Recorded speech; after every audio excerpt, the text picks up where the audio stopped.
مامۆستا ئەدریس دەمباش نابەرۆکە ڕێککەوتنە نابەرە پەکەکە و حەشدا شعبی دەکوڵ شنگالی ئەو ڕێککەوتن هاتیەکردن و چەکدارێن داعشێژە زیندانێن قەسەدە و پێداوا ناکەش ڕۆژاوای کوردستانی سەربەست بەردنەگەر دەستپێکەکە بەحسە نابەرۆکە ڕێککەوتنێ بکێت بێتر و ناهەیە بەردەسەر. بەێ دەمباش دەستەوە خۆش بن ئەزاوا لە بۆرینێت باوەڕکەم ئەم هەنێکی دووری هێلێبوون لەوە هەنێکی ژیمانەت کاری ئەم زوو داخل ناف پرۆگرامێ بن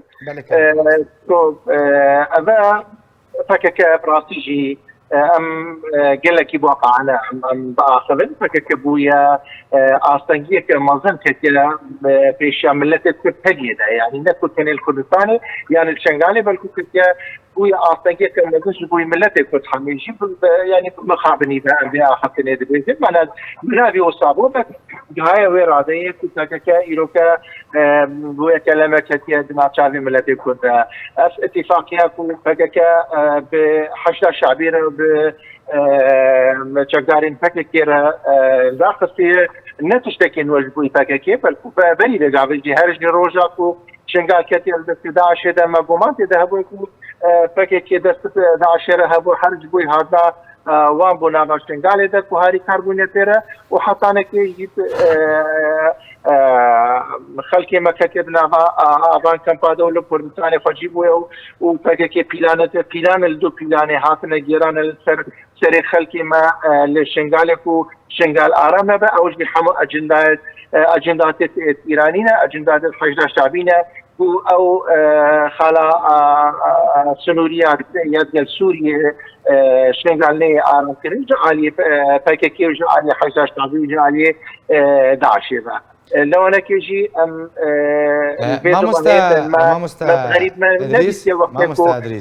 واتە گوتناتێک و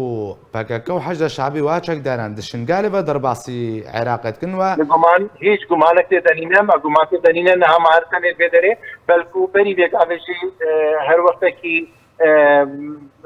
حەشدا شعبی یانجی پەکێکی فەستە بتە پیلانە کرد سەر ملەتێ مەدەیە سەر خەڵکی مە شنگالێدا ئەلوێدەرێ گەڕاندینە و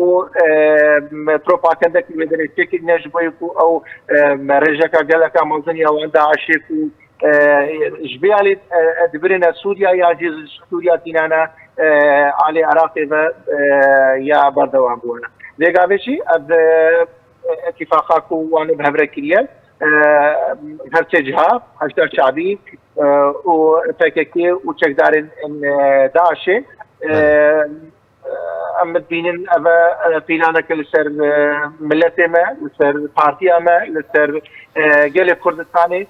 كو دقازن ديسانك جيروشا دفريتك بدن نخاصنا فشتي كو أب سركفتنا أهل بجارتنا كو خلقي ما بدس طبعنا شنغالي ودنجي كو برز كرنو بلم كرنو بوتناوان ونخد يشنغالي نخد يشنغالي أبنا أم دنجي خد بنوام لو أنا كيجي أوبا بيلانا لسر خلقي ما دقيرن الشنغالي ده مامۆستا ئەدریس ئەمکارن بێژن و پەکەکە بەvێ ڕێککەوتنێ ڕێککەوتنا سەربەستبەردانە چەکدارên داعش ئازادکردنەوان و حەشتوا سەربەستبەردێ خەڵکێ شنگالێ سزا دەدێ ji ber ku di هەڵبژاردناندا دەنگ نەدانە پەکەکە و هەمووا بەیەک دەنگی گۆ نەخێر بۆ پەکەکێ جۆرە سزادانەکە کەکە زنار أبد أم غريب نابن زوجك كيف نبتني بردانة نبتني نو بردانة زندگی ها بلکو نه زندگی ها دبونه أبي داعشة هموش پیوان دیوان بابره بونه بلکو جموجول بابره کرنا دركتنا حركات بابره معلومات متأكد البرداسة ما نكون ما فكيكي وحشد شعبي داعش يتحركين دبره ده جبوا مريمين خوين تايبة نتشتكي شرطية جنابة فكيكي وجنابة حشد شعبي بلكو عندك لأن دي بيت خيانة كار يا 2017 يا أكتوبر الكركوكي كرين أوجي مشاركة بوارد هناك بوارده أوان الكركوكي هلا هل كربوا أوان الشنغالت به الكنا أوان نافذ تبر آرام به نافذ شنغال آرام به إيران دبينة وشنغال إيرو ريكا استراتيجية ji bo hatin û çol û cimûcolawê digel Libnanê li gel Sûriye li gel wan deverê ku şiyatê dihene lewanekê jî PKK bikartînin Hejda Şabî bikartînin ji bo vê meremê lewanekê jî em dûr nabînin nehema biçinê ku berdana ya çekdarên Daişê destê êwan de bûye belkû wê wan bikar bînin em dûr nabînin wextekê gelekê nêzik de eger hatû li hindek deverên dîyê weke berî vêga be hûn dizanin diyala ku çawa çêboya li Kerkûkê çawa çêboya berî du roja çend pêşmergeyên me li Ferdiyê şehîd kirine Daişê ev hemû jî pîlaneke ev pîlane jî PKK û Hejda Şabî pê radbite em vê li Şingalê jî dûr nabînin gelekî li wextekî nêzik de ji ber ku pîlana wan ev e ew naxwazin ev hilbijartinên ku hatîne kirin û xelkê me dengê bi partî dayê û xelkê me gotî me kî divêt deverê de ew bilabê destê xwe dêne ser devera me ev bi wan nexweş e tebîî ew ê van cora herekata li devera me de bikin û me jî em gelekî hûrî meha jî heye lê